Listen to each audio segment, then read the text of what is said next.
Nakaapat yata ako ng bunso. Oo, ano na naman na kayo mga bata?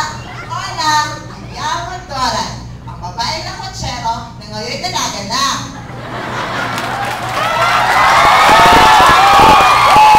Mga amigos at iyas, nakita niyo ba si Butch? Sa bahay sa likod ko? Saan? Sa likod ko? Oo nga! Bahay! Butch! Kasama niya si Kiko. Kilala niyo ba si Kikong Budiki? Budiki sa Tagalog o sa Espanyol, lagarto. Say lagarto! Lagarto! Lagarto. Very good! Ang galing-galing ng mga bata. Tungkol si Budiki ay ikwento ko ngayon. Baguhan natin si Butch. Ang alam ka? Unang Budiki. Noong unang panahon, isang bata, unang pinyo at pakialamero sa lahat ng bagay. Marami tuloy ang nagagalit. Kaya, madalas magpalo ang magpagalitan sa iba.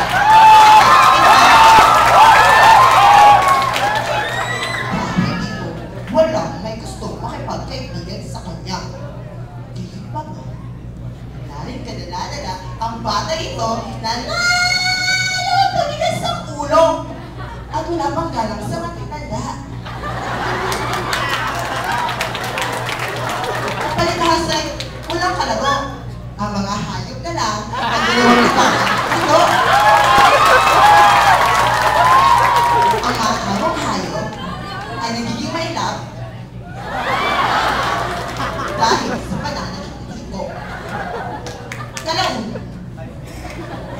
ang tanim na may tanim ay lihim itong sinisira.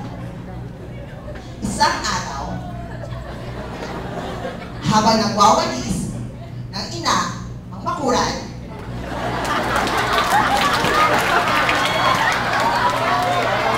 ay lumapit si Kiko sa pulso.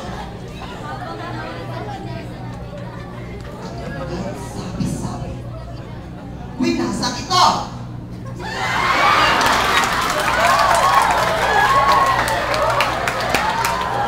Galit na galit ang ina sa anak. Pagkatapos ay abot-abot ang kanyang pagiging umanin sa mga duwende. Magandang nabalik niyo ang aking anak. Hindi na po ito mabukulit. Ang babalik na po siya. Ako po.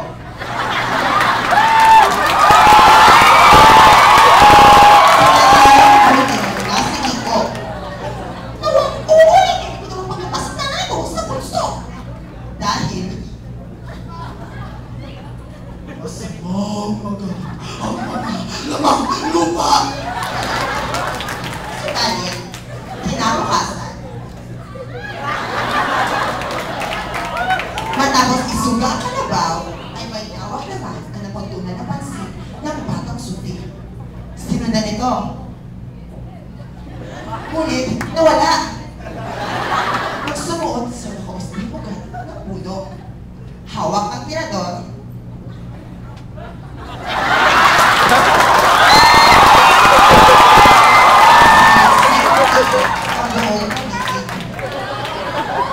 Laking galak nito nang makita ang maraming itlog ng bayawak. Tuwang-tuwa! Pero isa-isa ang mga itlog.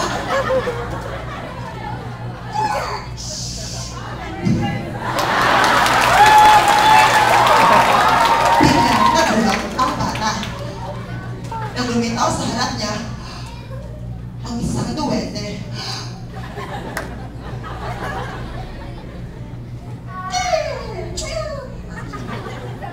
Hoy! Batang salbahe! Bakit mo pinasag ang mga itlog? Hindi mo ba alam na may buhay sa loob ng mga itlog?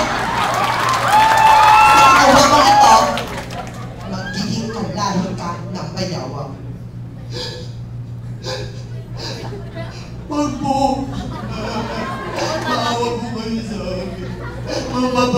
nakuha ko.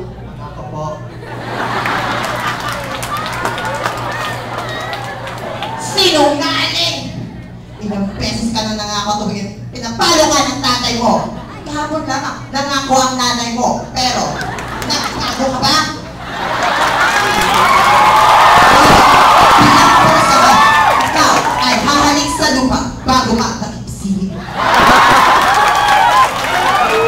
At dahil ikaw ay tao na ilalang ng may kapal, sa tahanan kami mananahan.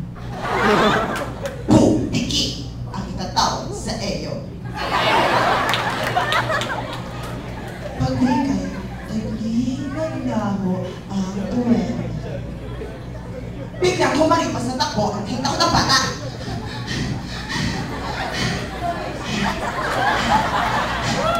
At nagsisigaw na, ayaw mo maging butiki! Nanay! Tulungan mo ako! Ayaw mo maging butiki! Napadungaw ang ina. At kita-kita ang pagkasumasog ng anak bago pa man nakaakyat sa hagdan. Nagtaka ito sa pagbabagoan na ni Kiko hanggang maging maliit na hayop na ang may maliit na bayawang. Malibhasay butiki ang huling talagang narinig sa anak. Butiki na rin ang tinawag niya dito. Bagamat mabait, ay mailap ang hayop na ito dahil sa hiya. Patuloy pa rin ang paghalik ng butiki sa lupa tuwing dapit hapon. Panahon na lang ang hahatol kung narapat na bang balik sa dating kanya si Kiko para sa mga duwende. Mabuti naman natin dito butiki sa habang buhay. Ano nangyari? Saan yung punso? Saan na si Butch? Butch! Oo! Maling bahay yata. Mga amigos-amigas, alin parte ng kwento? Ano gusto nyo? Nagustuhan ko rin yun! Mga bata, kailangan na yung natin si Butch. Baka wala na akong pagsuot eh. Butch! Butch! Oo! At dito na rin pala mga foxes. Wiper, no wiping! Wiper, no wiping! Yun, nandiyan pa rin mga foxes. O sige mga bata, aalis na ako. Bangon!